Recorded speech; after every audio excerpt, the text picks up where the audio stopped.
allies, whomever they may be, in their fight. I'm honoured, my friends, to be joined by this next speaker, and I want those here who might not understand the connectedness of all of our struggles. The connectedness of all our struggles. Those that want to replace American imperialism with Chinese imperialism, that's same ship, different day. That's not freedom for anyone. That's not freedom for anyone.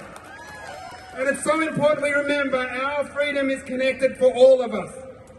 I'm joined now by Ramila, who's the president of the Australian Uyghur Tangri Women's Association. Ramila advocates for meaningful action to be taken to stop the genocide of the Uyghur and the Turkic people of East Turkestan, aka Xinjiang, by the Chinese communist regime. Big round of applause for Ramila!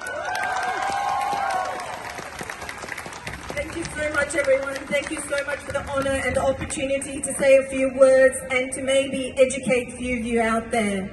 I acknowledge that this land that we meet today belongs to for thousands of years, belongs to the Aboriginal land. It always was and it always will be. My name is Ramila and I am an Uyghur activist. As an Uyghur activist who has been fighting against the genocide of my people and my homeland by the Chinese communist regime, we Uyghurs stand in solidarity with our indigenous and Palestinian and every other oppressed person around the world. It begs belief that we are still witnessing, protesting and demanding humanity at this age, at this day and age, after 3 months of atrocities, of bombardments, of children, of women, of men being blown up to smithereens. Shame on the international community, shame on our government not taking tangible actions to stop these atrocities. As an Uyghur, I stand here to share the story of East Turkestan, what China has called Xinjiang, which literally translated means new frontier, meaning that the Turkic nation never belonged and will never belong to the Chinese communist regime. China took over East Turkestan in 1949, 1 year after Palestine was occupied. And since then, we have faced slow, deadly, silent genocide, and our numbers are dwindling in East Turkestan. One reason that you may not have heard of the silent genocide China is carrying out against the Uyghur people is that China commits its atrocities hidden from the rest of the world behind high-tech Iron Curtain, which ensures that the ethically cleansing and eradicating my culture and my people is done with impunity.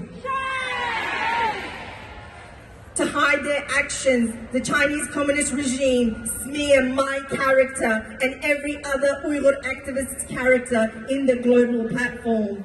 They spend millions of dollars to ensure that they hire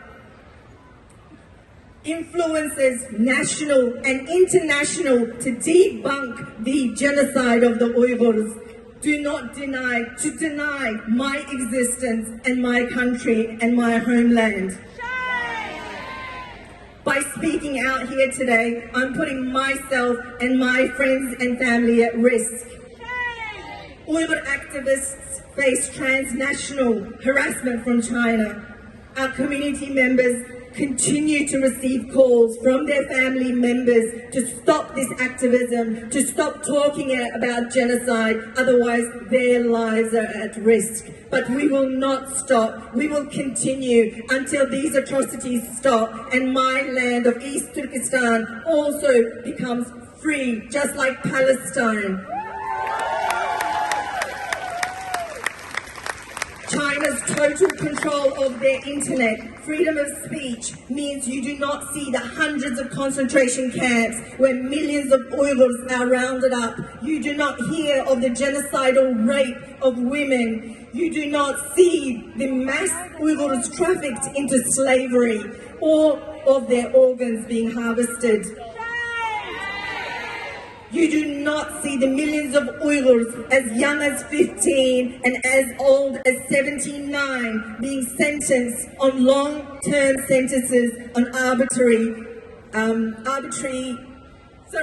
sentences on trumped-up charges. You do not see the destructions of century-old sacred and historical monuments. You do not see the destruction of historical Silk Route cities. You do not see our scholars, our academics, our historians, our writers, artists disappear for decades by the Chinese Communist regime. But we are here to tell you this does happen, this is ongoing, it has been happening since 1949, and I am here to tell you the story.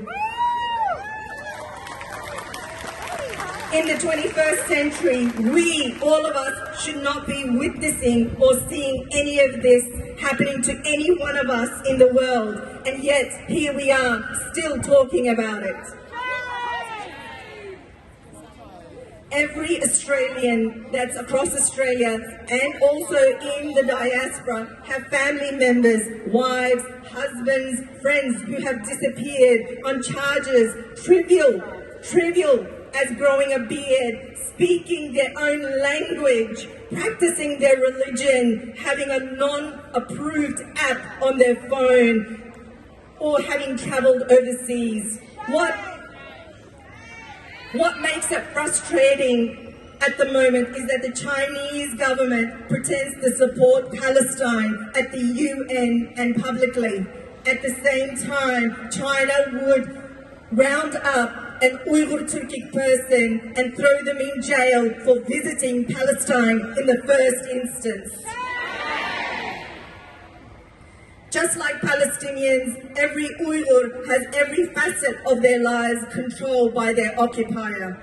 Uyghurs must register with the Chinese government and have approval to buy a house, to have more than 2 children, and even travelling to another state requires permission from the local police. We are prisoners in our own country, which China has turned into what human rights organisations call a dystopian hellscape. In the same way that Israel horrifically battle tests its weapons, China has perfected its racist surveillance state on the Uyghurs. The Chinese government-controlled facial recognition surveillance company, Hikvision, whose cameras have been found to be part of Israel's apartheid system, are the same ones that China has used and perfected on the Uyghurs before they sold it to the Israeli government. While China seems to support Palestine, it has enabled Israel's apartheid for decades. It has been a major buyer of its weapons and seller of its major technologies to the apartheid state. For your information, look around as you walk around the city, as you visit other states in Australia, the Hikvision cameras can still be found in Australian public places. We need to demand that the Australian government takes this down.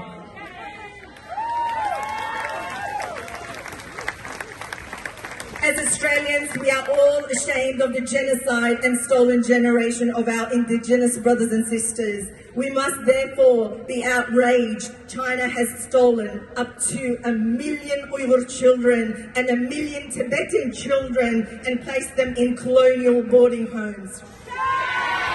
Children as young as 4 years old, brainwashed to forget their roots and their identity and to be raised as their occupier. Israel's colonial aims are to remove the indigenous Palestinian people from their homeland. Likewise, China's stated colonial aim is to break our roots, deny our existence, and force Uyghurs to be Chinese.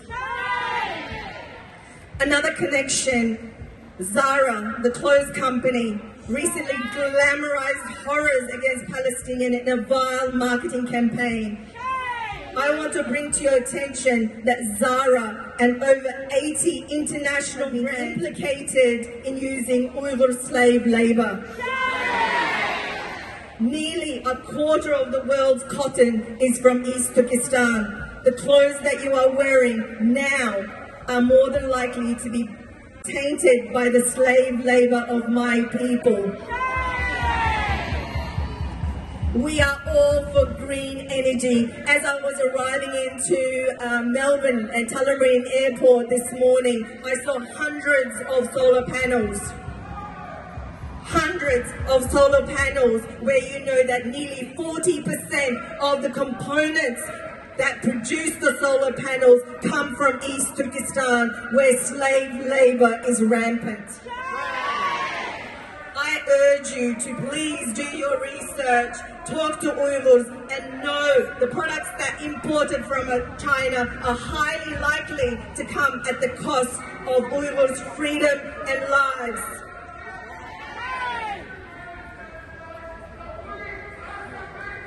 When our leaders do not value every one of us as equals, but sides with the oppressors, it is up to us citizens to say, "Not in our name." We must continue protesting and demanding change to the system that we are ruled by. Every human being deserves a life free of fear, to live with dignity and self-determination. Free, free Palestine! Free, free Palestine! Free, free East Turkestan! Free, free East Turkestan! Thank you. Ramila, everyone, thank you!